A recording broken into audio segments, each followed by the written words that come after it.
Diablo 4 is described by the developers as a systems RPG. You have your gear, your skill tree, your specializations, the aspects, the tempering, the masterworking. All these things feed into various forms of power and progression states that the character gets to go through. And while some of it is a little bit intuitive, you put on the gear that says increases your stats or makes you attack faster, increases how likely you are to critically strike, or reduces your incoming damage via damage reduction. These all tend to make sense, and the majority of players are able to pick these things up, grok them very easily, slap on some gear, and begin playing their build. But without fail, the one thing that I get the most questions about the most often, most confusing and most intuitive, yet nearly impossible to mathematically break down system of the Paragon board. And one of the things that my build guides are able to do is give you something to basically sit down and copy. Hey, I played this build, I played it this way.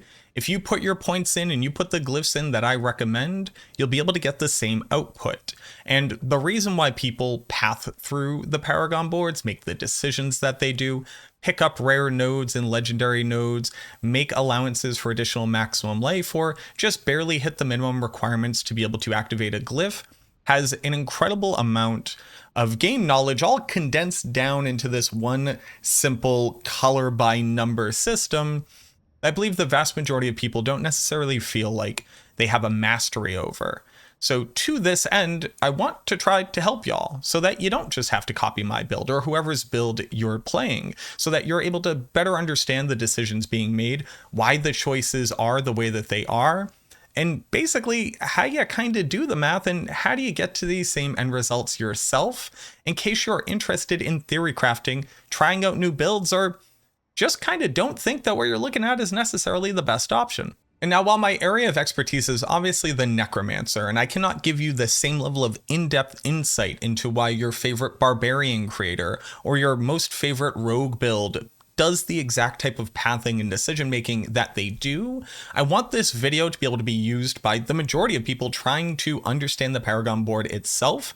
So I'm going to have timestamps down to everything below. But I promise you, if you've ever wanted to try to make a Paragon board that looks something like this with 35 points left over to spend on something else, you're going to want to pay attention to the majority of what I got to tell you here.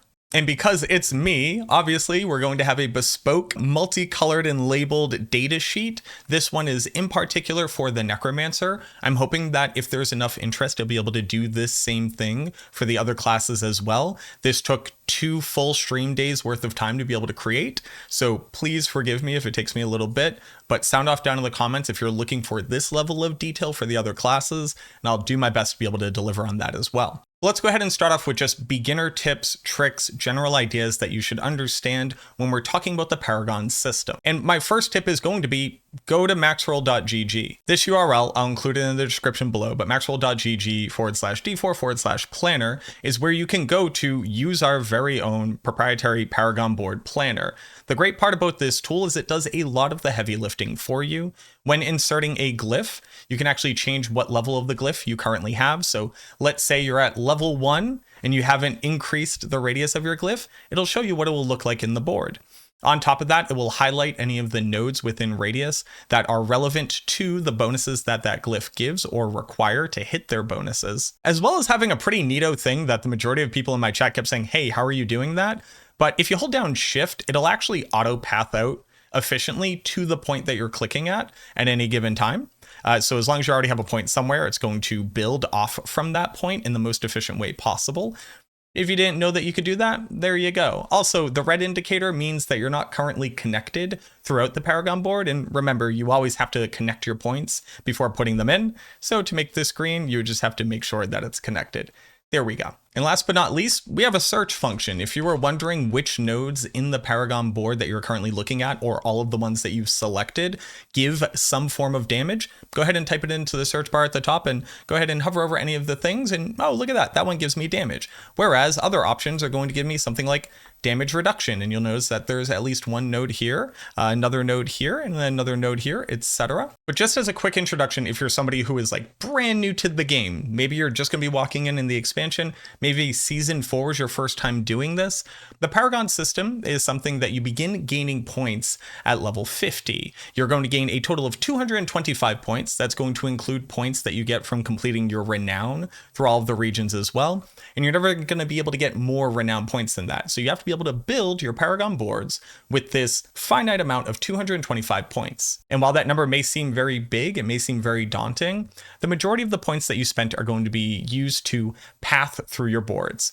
What I mean by that is quite literally having to connect your boards through at least one, if not multiple, strings of interconnected Paragon points. So before I could build up to this glyph socket, I need to be able to put all the points into it before then. But what you don't need to do is fill in every single point. Oddly enough, I still get asked about this. Do I need to fill in a board? Is there ever a value to filling in a board? You will never see anyone recommend fully filling in a single board. Heck, at this point, most people aren't even really picking up the majority of rare, the yellow or blue magic nodes, because they're generally not as valuable as your glyph or legendary nodes that you'll find later on. And by pathing through the Paragon board, you'll inevitably hit a glyph socket. A glyph socket is where you put your glyphs. Seems pretty simple. Glyphs are going to allow you to add on incredibly powerful amounts of additional damage reduction, damage multipliers, additional additive damage. So something that's going to go into your big additive bucket, and that's going to be less important later on, but we will touch on that. But the idea is that just starting off, you're going to have rank 1 glyphs. You're going to need to go and upgrade these in Nightmare Dungeons to be able to level them up to at least rank 15. Reason why that's so important is, as you can see indicated by this red area, a level 1 glyph only reaches a radius of 3. And you may notice that, hey, maybe there's not enough intelligence within range for me to activate this glyph. Well, if you were to level it up to 15, you'll increase the radius by an additional point, so up to 4 on both sides, and now you'll be able to reach enough of these various nodes to be able to activate them. So the question I actually get a lot of the time, hey, my glyph doesn't work in the glyph socket that you recommend, you probably need to level up to 15. And while you can continue to level them up all the way up to level 21, that will only ever increase that top bonus. So now I'm going to be granting 150% bonus to all of these blue magic nodes within radius, or at level 15, I would only be increasing it by 114. This will never increase the additional bonus, which tends to be the most valuable thing on a glyph. Here you'll see that just by cursing a target, I'll do 10% more damage, both for me and my minions, meaning that any additive bonus I would get from this glyph is probably much less important than just straight up 10% more damage across the board. But by activating the glyph, you will also activate this secondary bonus, and now the glyph is fully activated. You're getting the most benefit out of it in total. And then understanding how that glyph works in your board is obviously going to be very important as well. This one increases magic nodes. So by selecting more magic nodes, they'll be more valuable instead of me perhaps using a different glyph, which does not increase their bonuses. With other options increasing the rare node bonuses here, so being able to vastly increase the amount of main stat and damage that this particular node is offering me, there are a lot of really interesting combinations. But the starter board is generally easy to understand. You get up to the glyph socket, perhaps you make sure to go pick up things like Maximum Life for more resistances, maybe you need some armor for your own character, and keep this in mind too, your Paragon board is not meant to be one single state. In the early game, you may need more res, you may need more armor, you may need more Maximum Life, although I always prioritize Maximum Life whenever I can. So where you put your points is going to be different than what you'll be able to do later on when your gear is better, offers you more stats, offers you more survivability, and then you're going to be able to prioritize into things like additional damage. So here in the early game, instead of building into damage, I may instead choose to build into the armor, because I personally need that right now. And then later on, once my gear gets better, I would take these points back out and I would put them in somewhere else. But it's when you get out of the starter board that things get to be a bit more complicated, at least at first glance, with so many different options, so many different legendary nodes that you can now go pick up, different rare nodes, magic nodes having different value for you, and being able to decide on a whim what you should personally be doing for your build can become difficult.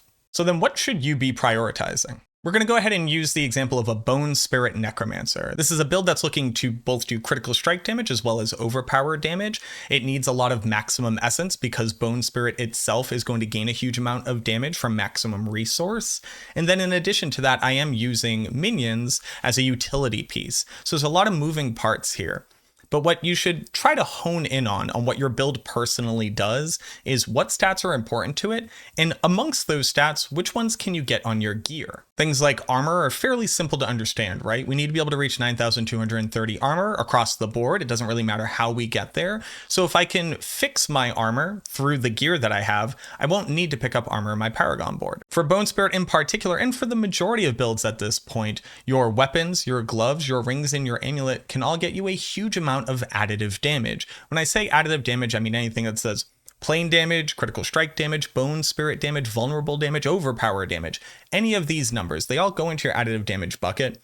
I think I should link my damage explanation video up above if you've never seen it.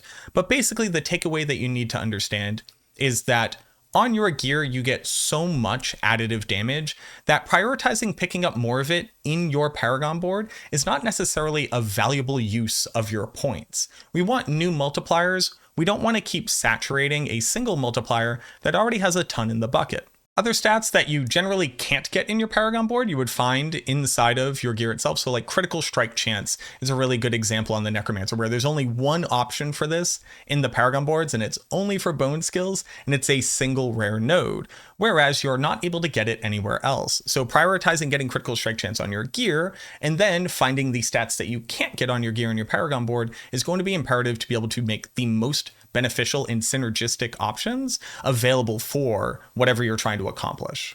So in the Paragon board for the Bone Spirit Necromancer, you're going to see that there were a lot of options fairly close to where I was pathing, where I could pick up damage. I could pick up more critical strike damage, which I said was valuable for my character. I could pick up more bone critical strike damage, which theoretically also would have been valuable for my character. But what you'll notice is the vast majority of the time, unless it is just more efficient to path that way than not, I'm ignoring additive damage kind of across the board. Now, of course, there are going to be some circumstances like on the Barbarian that actually has multipliers that are based off of how much of an additive damage you have, most notably critical strike damage and vulnerable damage. So pathing through them on those classes might be valuable, but in the majority of cases, it's not. So we're going to be deprioritizing damage whenever we can to pick up multipliers, again, instead of saturating that additive bucket. Something that you might also notice is that even though I have a ton of maximum life on my character, like on my chest piece and on my pants and on my helmet, wherever I can basically fit it, you'll also notice I picked up every single maximum life node that I possibly could without sacrificing key points to be able to reach legendary nodes, or more importantly, activating glyphs. Now, why is that? The maximum life in all of these different circumstances act as multipliers of your total life. So by putting on an additional 4% maximum life here, that's gaining another 1.04 multiplier of all of the maximum life that I have. At this point, at least in Season 4, picking up as much maximum life in your particular Paragon board will tend to be a very valuable investment. So you'll see me going out of my way to actually path over to maximum life nodes when I'd be able to get a huge amount out of it. And the last overarching, just like generally good rule is just the idea that you generally don't want to max out any of these glyphs. But what about something like the Essence glyph? This is going to be a very large critical strike damage glyph. It's going to give me a crit damage multiplier once a target is no longer healthy. And on top of that, it gives me nearly 20 additive damage at rank 21 for every node of dexterity that I pick up. If you were to look around, there's actually a really decent amount of additional dexterity that I could be picking up on this particular glyph. I could have all the way up to 49, which would give me a whopping total of 194 critical strike damage. That's nearly 100 bonus crit damage that I'm just kind of leaving on the floor. This should give you some really good insight into just how valuable each individual Paragon point is. I would need 8 more points to be able to max this out. And 8 points, once you see my data table, is basically like half of a glyph. Any glyph that you might want to activate, so this one giving me a 22% damage multiplier, is typically around 15 points to activate it. Now, there's some nuance to whether or not you're pathing out of a board, etc. But just to get it activated, 15 points. So the 8 points I spend right here would have to outperform half of a glyph. They would have to represent an 11% damage increase to match the bonus I would get from being able to put in a glyph like Essence. And again, just to give you an idea, this build that you're currently looking at is sitting on a little bit over 2,000 additive damage before I overpower, and after I overpower, somewhere around 5,000 total additive damage. So adding on another 100 damage into a 5,000 additive damage pool is nowhere near a 10% increase in my total damage. So those 8 points are just strictly better to put into a glyph, as opposed to trying to get a small amount of additional additive out of these same areas.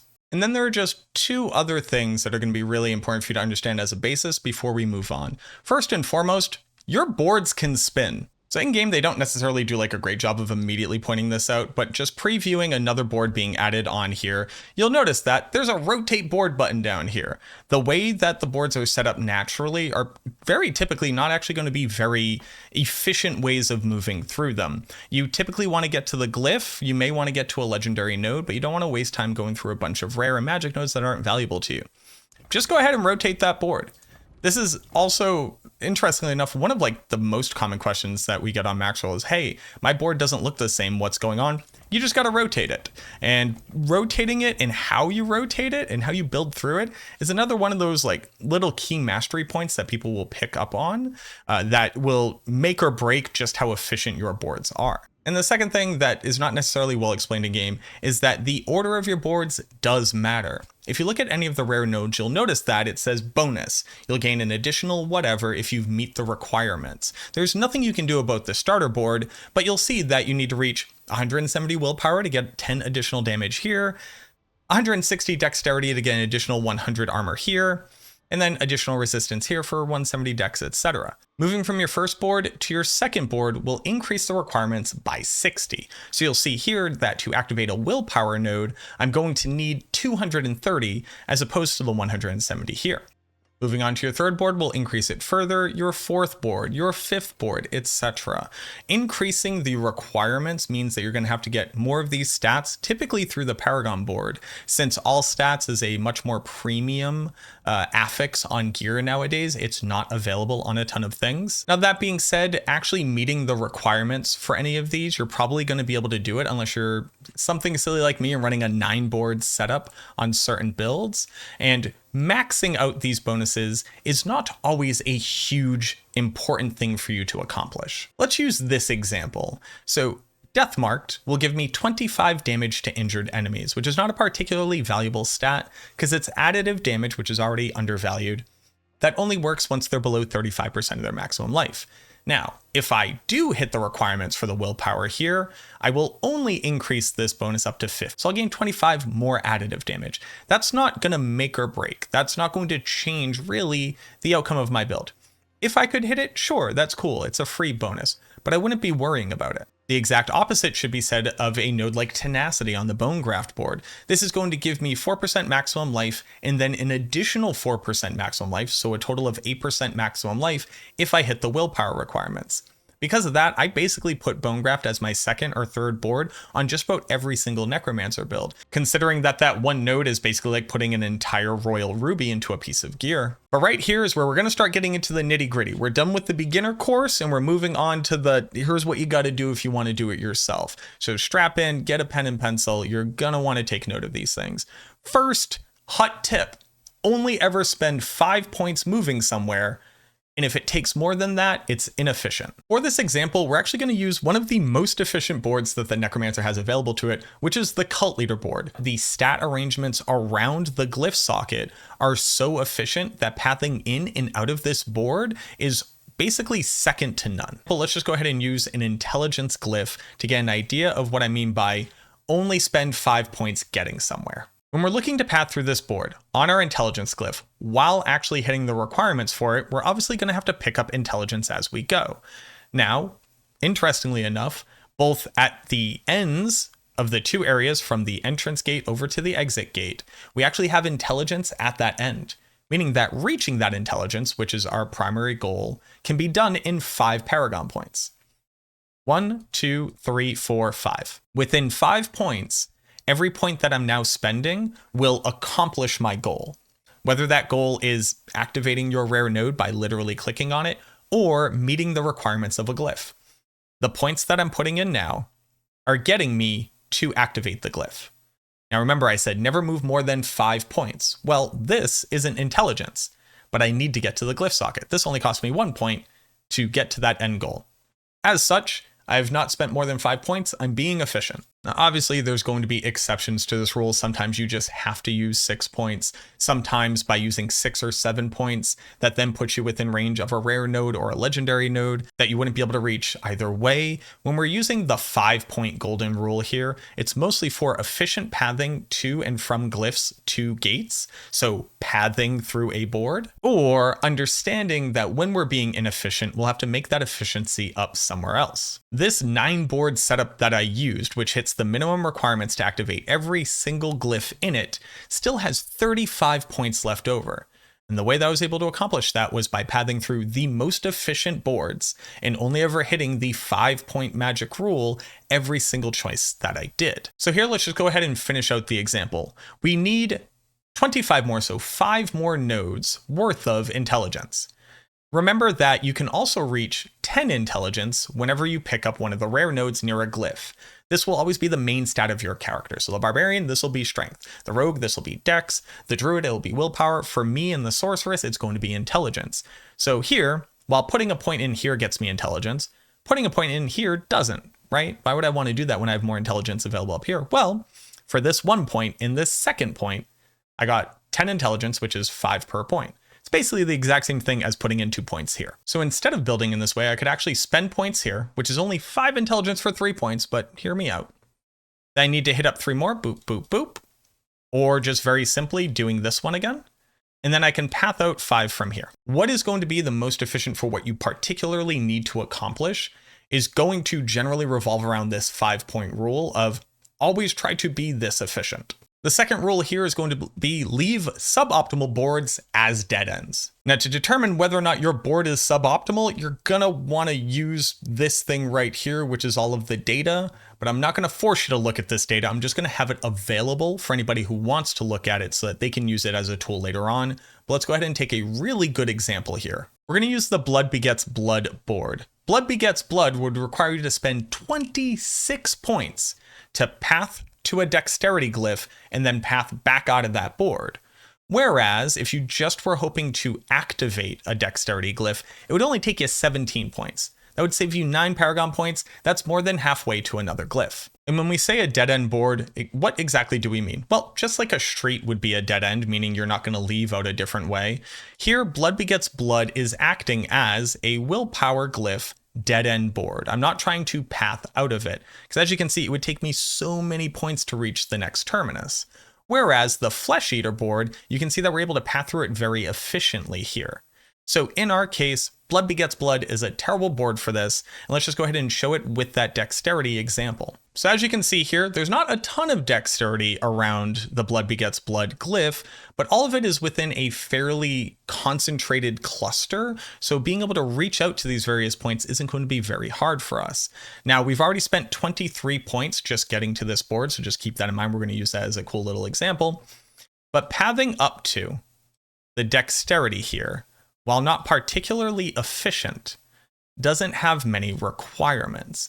At the end of this, we have not spent that many additional points to be able to hit the requirements for this glyph. So here, if I just knew I needed 1 more dexterity glyph, I wasn't going to have a full amount of points to be able to path through a board.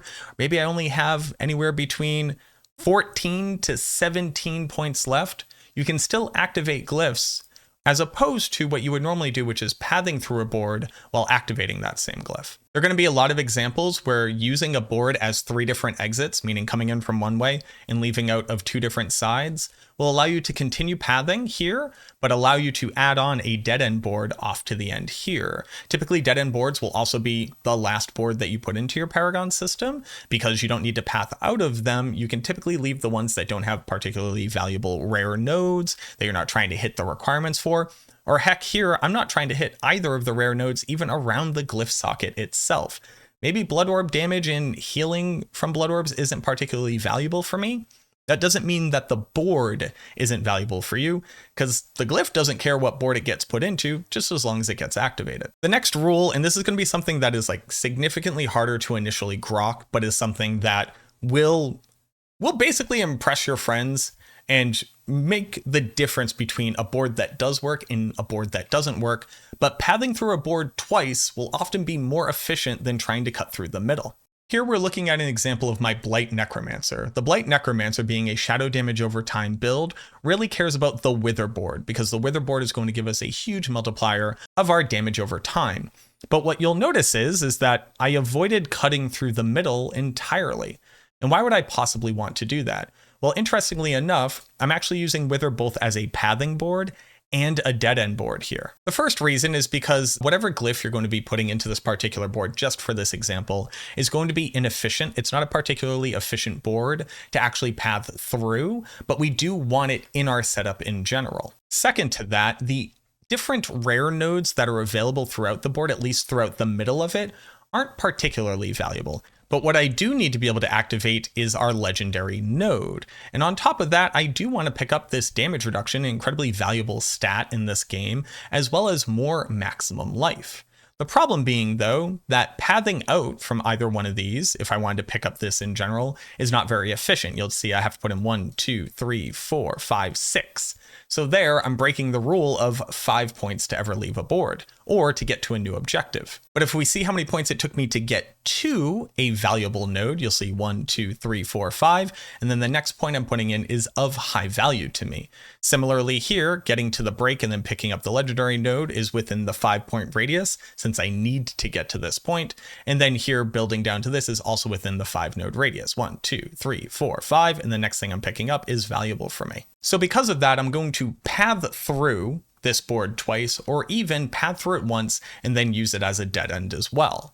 You'll see this on a lot of different setups where the legendary node is so far away from anything else that's valuable that pathing to it, while you could do it, is going to be very inefficient point-wise, and the things that you're picking up along the way are not going to positively impact the outcome of your build. Rule number 4 is always take maximum life. This is going to change a little bit based off the class that you're playing, but it's pretty self-explanatory. I always pick every single maximum life node that I possibly could, meaning that I'm basically losing out on one damage glyph, like the ability to build into one damage glyph, or one little pocket of additive damage, to instead increase my maximum life by a percentage. Maximum life is incredibly valuable at this point since they took away so many sources of damage reduction. The only way you can really increase your survivability is by increasing your maximum life. So anytime that you can pick it up, you should. If your class has damage reduction, like the Barbarian just has damage reduction against everything in its board, similar to the Sorceress, you might want to be prioritizing those nodes when you can as well. But I think that this is basically a rule you should always follow. If you can get maximum life, you should get maximum life. Rule number 5 is calculate, recalculate, and calculate again. What exactly do I mean by this? Well, it kind of touches on a few different things. Not only am I literally just saying determine whether or not that node is important for you, but also are you doing something as efficiently as you can? The abyssal glyph here is a dexterity requirement. I'm going to want to be able to path out of this board ultimately from a place where I'm going to get a lot of value out of it. I'm going to try to be as efficient as possible, and I need one more dexterity node to be able to accomplish this. Well, since I need to path out in the first place, I'm probably going to pick up this dexterity node right here. Now, here's where the rule of 5 gets a little bit tricky. 1, 2, 3, 4, 5 would get me to right here, meaning that the next point that I put into it is going to be of value because it's required for the glyph. So I'm following the rule thus far. But all of the points leading over to here are not of value. They're not additional dexterity. But if I were to put in the points right here and then path up, I would be out of my board. I'd be able to go over to the next board, whatever I would want to put in. I have followed the rule of 5 each time. 1, 2, 3, 4, 5. And 1, 2, 3, 4, 5. I've done that. Well, is this the most valuable thing I could have done with these points? Well, back when additive damage was more important, this would not necessarily be the right choice, because we have massive amounts of additional additive damage up here, as opposed to adding into our intelligence. Now, intelligence would continue to give me like additional damage to my core skill, but on this build, let's say right now I have like 2,300 intelligence. Is my intelligence going to give me the same benefit as this additive damage? Well, sadly, there's not one right answer here. For your build, if you don't have a lot of additive damage, the additional 8 that you would get from this might be very valuable to you. Whereas if you don't have as much intelligence, or if your additive damage bucket is already so saturated, maybe the intelligence, even if it's pretty small, would be better. An alternative way of pathing out of this that I could have done is gone like this and picked up this node as well, which would no longer be as inefficient as if I had done this, right? So this would take me 2 points. So instead of basically these 2 points right here being spent to get up here, I could spend 1 point, making this effectively free for what my pathing required of me. And I still am technically meeting my rule of 5. I'm pathing out of my board in 5 points, 1, 2, 3, 4, 5. The dexterity node is something I would have to pick up regardless. So this is also within the rule of 5. And instead of a smaller amount of willpower, I gained more willpower. As opposed to some additional intelligence, I got a large amount of additive damage. And basically, since getting this node would either take me an additional point here or an additional point right here, I can basically regain some of this efficiency by going this way. In this way, you need to calculate. Have I put my points in the right way? Am I getting the most out of these points? Would it have been better for me to go out this way? Well, probably not, because pathing would take longer, but you don't know that answer until you ask that question. But similarly, is there a way to get more out of each point that I'm putting in here? Now, rule 6, we've already touched on it a lot, but basically additive damage is a trap unless it isn't. If you need additive damage to activate a multiplier, so again, if you have something that says the more additive crit damage you have, the larger of a multiplier you get, it's not a trap. If your build just says have additive damage at all and it doesn't really matter what kind it is a trap. Just remember that moving forward until something changes in the game. And while we kind of just touched on it right here, I have a different example to point this out, but basically it goes, if there's a better node for the same amount of points, take that node instead. The Bloodbath board for Overpower is a really good example of, are you using your points as smart as possible? So let's just go ahead and use the example. I want to make it all the way down to this legendary node, and I'm just going to go ahead and click this. All right, great. I've pathed all the way here. Now, did the auto-generate make the best decision with every single point that it could have? Let's put it to the test here. Now, for our build, we don't care about anything other than increasing our damage from the Paragon through multipliers. So we don't need more crit chance, which is something that dexterity would afford us. We don't need more resource management or healing, which is something that willpower would afford us. And we don't need any strength because we're already at our armor cap.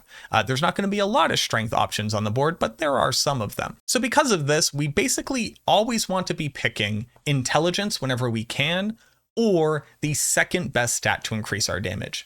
For this example, since we're doing overpower damage, willpower is technically the second best damage stat we can pick up in our Paragon nodes while we are pathing around. So let's just look at a couple examples right here where we could have done a better job in the same amount of points. First and foremost, this node immediately. I picked up dexterity, but I didn't need to. I could have picked up intelligence. So for the exact same amount of points, I've just gained a little decent increase in damage there. For our next point, again, since we don't need armor at all, this strength is not giving us anything, but this willpower node would very slightly increase our overpower. Bada bing, bada boom, exact same number of points. It might not look as efficient to your brain because it's a little squiggly. Exact same amount of points, getting more damage out of it. Down into here, there's only really one opportunity to increase our damage. We have willpower, which will increase our damage, but intelligence is significantly stronger for accomplishing this. As such, I could put the point here as opposed to here, and I would have come to a better outcome. Now, similarly, the auto-pathing could have done something like this, where I picked up completely unnecessary strength, very, very low value willpower, and even lower value dexterity. I don't expect to be dodging at any point. Instead, by putting the points here, and again, making something that doesn't necessarily look as clean, will get a better outcome for the same number of points. In this regard, you should basically be asking this whenever you're pathing through a board. Is the point right next to me the best one? Or if I move 2 points over and then up, will it cost the same amount to get a better benefit out of it? And then let's go ahead and talk about this rule, which is a harder rule, and it's more so just a thing to kind of keep in your mind when you're thinking about the Paragon. And that is that some boards are good, even if, mathematically speaking, they're bad, because of other pathing requirements of the build. And Scent of Death becomes a really good example of this. Scent of Death is not the best board for pathing out of for any of the options available, not for intelligence, willpower, or dex. Scent of Death is one of the best dead end boards for willpower. Funnily enough, though, you basically never want a dead end on Scent of Death because of how good it is for most builds. And then lastly, again, Scent of Death is your strongest willpower board, point for point, like the amount of points that you get in, the amount of benefit that you get out of a willpower glyph. But that's not necessarily important to us because we're not really maximizing glyphs at this point. We may in the future, which is why I included this data to future-proof it. But let's go ahead and look at this board. Scent of Death actually looks pretty similar to another board that we looked at, which was Blood Begets Blood. In fact, if you spend a little bit too much time looking at all these Paragon boards, you'll start to realize that a lot of them basically have a similar shape or will experience similar issues when trying to pad through them. And the distinct differences in quite literally just the shape of this little indent as opposed to this little outdent will drastically change the efficiency of moving through them. But if we're just talking about the glyph, Scent of Death does suffer from not being able to successfully meet the rule of 5. If I wanted to fill this out for a willpower board, I can follow the rule of 5 to get to a relevant node. By putting in this point after 5 points in pathing, I've been efficient. And then every other point that I put in is never more than 5 away. As such, I can get all the way out to here, activate my glyph, and now, how do I path out of this board? Well, while pathing out of the bottom of it here, we can follow the rule of 5. If only there was a way that we could have rule of 5'd our way to this node instead, meaning that maybe you're not looking to path out of one of the sides where 1, 2, 3, 4, 5, 6, 7, 7 points. 7 points is a lot to ask for pathing out of a board like this. But what if you were to just kind of flip it and reverse it? Because clearly this board is not good for entering into from this bottom gate. And I do mean quite literally flip it over. We can now start following the rule of 5 to get to those other priority nodes that I already touched on and things that you should generally follow as a good rule of thumb. First and foremost, I want maximum life. So by playing 1, 2, 3, 4, 5, 6, oof. 1 less efficient than what I would want, but I promise you we're going to make that point back. I'm now able to path over to a maximum life node. So I need to regain 1 point to regain that rule of 5, but I am able to find something of value in the board. Well, luckily, the legendary node is only 4 points away. So in following 2 rules of 5, I've spent 10 points to get to 2 points of interest. We're on the right track here. And then if I were to look at this same situation where I want to activate a willpower glyph, I can follow that same rule of 5, 1, 2, 3, 4, saving another point there, bada bing, bada boom. I'm in, following rule of 5's all the way in, and I've activated this glyph. Now, following that same rule of 5, I get to path out efficiently. So by spending 1 extra point to path out inefficiently, and in reality, that's only because resistances aren't valuable in the game at all because you max out your resistances, at least on a Necromancer build. But technically speaking, even this would be within rule of 5 if this was an important node to pick up. But all of a sudden, we took a bad board, a board where I would have to spend 7 points pathing out to the closest gate, and instead was able to pick up multiple high priority, high value stats and legendary nodes, all within this same rule and maintained efficiency throughout the board. Just because a board is bad on paper doesn't mean it's bad for what you need to accomplish with it. And it's by reorienting the boards and thinking of other things that you can accomplish inside of them that you can find efficiencies that otherwise would be lost if somebody is just blindly following hard set rules without using a little bit of imagination to get to these outcomes. Now that's what I basically have for like hard stuck rules that I generally try to remember every single time I'm looking at a board and trying to figuring out an efficiency at any point. I go, I'm not figuring it out. Have I abandoned any of my rules? Maybe I need to path through. Maybe I need to dead end. Maybe I need to look at this board in a different way. Am I following the rule of 5, etc. And there you go. That is what I hope is a generically good for everybody to just kind of look at Paragon board overview, kind of like best practices, what you should look to avoid, how you should go about building through the Paragon board. And again, hopefully I've empowered you to be able to do this yourself. And while basically kind of trying to put myself out of a job, more so give you insight so that when you are looking at your favorite creators board or you're looking at a build guide site like Maxroll, that you understand why they're making those decisions and why they're important, or why you may need to make different decisions based on where you are with your gear, where your character progression is, etc. But I hope that this helps you out. At the end of the day, I basically just want people to be able to make informed decisions. And this is something that I hadn't necessarily seen tackled at this level. And I'm hoping that I basically never have to do it ever again because it took a lot of time.